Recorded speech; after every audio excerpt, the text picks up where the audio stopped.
Knicks, on the other hand, the Knicks, I think, have surprised a lot of people. Jalen Brunson arguably has been the best player thus far in the playoffs. 39 and 12 in the victory last night over the Celtics. He's averaging 38 and 4 on 44% shooting, 37 from the three. Leads the playoff in fourth quarter scoring by 30 more than anybody else. What have you seen from him? And my question, I almost feel bad that I had this question before, but it was a reasonable question. I said before the playoffs started, maybe a month before or after All-Star, can your number one guy be Jalen Brunson, and can your number two guy be Cat and make it to the final? I think I said win, but even make it to the finals. And I think they're both proven, kind of that question that they can. But what have you seen in Brunson and the Knicks thus far? If you're a scout, if you're an owner, general manager, you should be really looking at Brunson as real, true analytics. Our NBA is designed now because of Steph and Clay and that franchise, but nobody else has a Steph and a Clay. You don't have an offense with a Steph and a Clay, right? You don't have those type of guys, but you're building this, let's play small ball, everyone shoots a bunch of threes.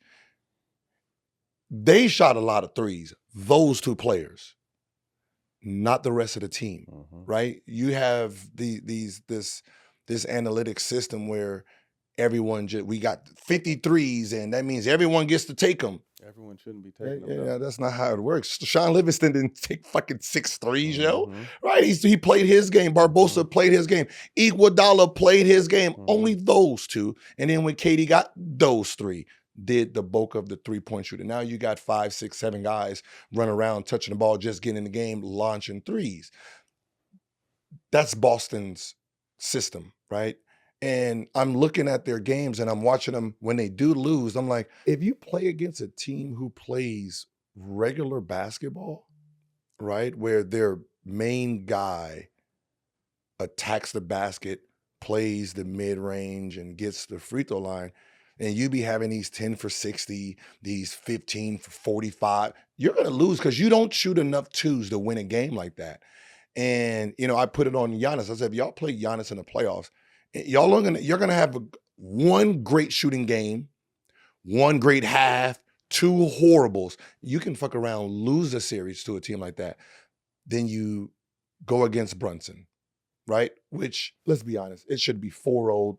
They're down 20. They've never looked like they were in this series. Team, right? And what ends up happening is you're not disciplined not to take the open 3. Yep. And you're taking these hard sidestep 35-footers on big men, right? If you're shooting a sidestep 3 on Brunson, okay. But you're shooting it on Cat and Mitchell. Like, these guys can contest that. So you're going to shoot yourself out the games. And Brunson and Mikal, they play the mid-range, attacking. They don't settle. And all they have to do is be close enough to you to when you go on that 0-10 from the 3 and they're sitting there shooting 2s, they're going to catch you. And that's what's happening, right? Brunson's father was old NBA. Mid-range, drive down, and that's what you're losing to. You're losing to a guy who's not playing analytic basketball. He's playing, you can't guard me, I'm not going to settle. I'm not bailing you out. Play defense. Him and Shea, they're playing the same style. No, you play defense, dog. I don't need to shoot this jumper. I'm not going to bail you out.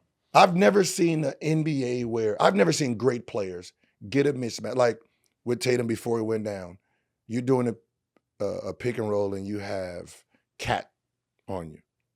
You got Bigfoot guarding you, dog. He has women legs. With Bigfoot, like he looks like SpongeBob. Was it Sideshow? Was it Sideshow? He looked like Sideshow Bob, dog. He got Mary J. Blige. He got his girl's legs, right? You're telling me you don't just straight line this dude? You're sidestepping on him? shooting 50-foot, man. If you don't go downhill on him, man, that is crazy.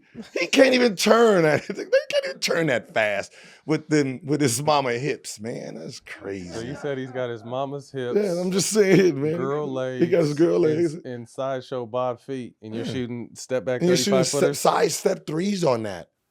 Crazy. Like, look, even in the post, like I just look at like he's a great Cat is a great player if you don't know how he plays basketball, right? He's a finesse guy that seems like he actually hasn't developed a skill since he came into the league. But that comes from we don't scout, right, until the playoffs. And when you watch him here, it's like you have Jason Tatum guarding you the whole game and you didn't post up not one time.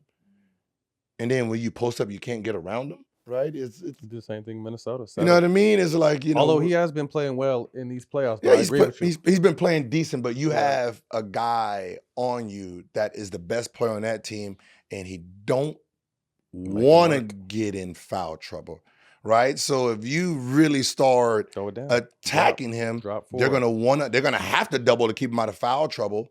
Right, which opens up the game for everybody else, make easier shots for Mikal and OG in the corner. But the fact that you are pick and pop every single time, just like, it's just so annoying. Crazy. Fourth quarter points for the first 10 games since 1997. Jalen Brunson, 102. Kobe in 03 had 100. Kobe in 01 had 100. Steph in 23 had 99. And then Kobe in 08 had 99. Brunson's on a tear right now. Obviously, he won Clutch Player of the Year, didn't he? Yeah. Yeah, and he's averaging 10 a game in the playoffs, and that's in the fourth. And that's number one behind Mitchell and Ant. So, I mean, the Kobe one is technically is more impressive because you're talking about zone and Shaq, right? So the fact that you're a great person because you played in our era and that. So we were having a debate. They were having a debate earlier as far as Brunson and Allen Iverson, and my whole thing was they were looking at the straight numbers, but I'm like, you also have to realize the era of basketball with the defensive word and who could protect the rim at that time when Allen was playing, when you were playing, when I were playing, and when Brunson was playing. You can't name 5 shot blockers in the league now. The league had shot blockers in those times. What are your thoughts when we were just fucking around when we were comparing Allen Iverson and Jalen Brunson? I hope people don't take this as they're like Iverson. All 5 players were trying to guard him, right? We knew the zipper, we knew what he was coming to do. Iverson cut, gonna go around the double, and we all we don't care who he had. Like if you think about a team, none of them can shoot outside of 10 foot. I mean, you had not Harrison, he couldn't. No, you had McKee.